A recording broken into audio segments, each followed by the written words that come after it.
Yeah, let's get meta here for a second because this is something I think about all the time, which is this acceptance of the idea that to live a present life or an observed life is probably the most optimal, and to live a life constantly thinking about the future or mulling over the past is one to almost undoubtedly create suffering to some degree that you're just going to deal with.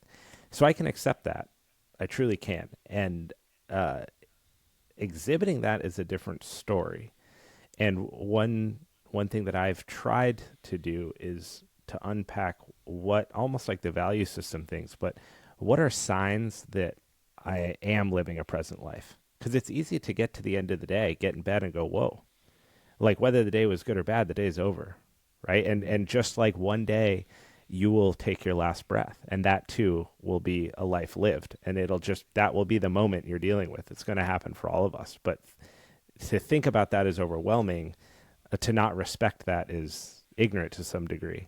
So when you really like hone in on this idea of living a present life or being present or living an observed life, what are some of the things that you look for? Mm.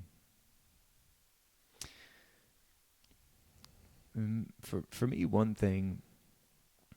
First, I thought about this in relationship, and now I think about it in the bigger context. Is we can often play out cycles in relationships. So you mentioned the idea of someone being stuck in a toxic relationship as an example, and the same thing keeps coming up time and time again.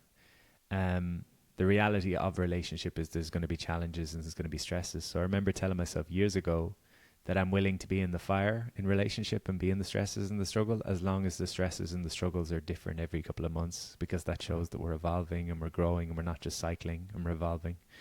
So I think part of it, like this presence piece for me, is around, am I evolving or revolving?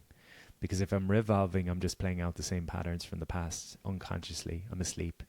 Whereas if I'm evolving, I'm using my, I'm aware of my conditioning. So again, I step into the room. There's a part of me that feels like it doesn't fit in, but I can stop and I can say, be in the present. That's the old part of me. That's the 5-year-old part of me.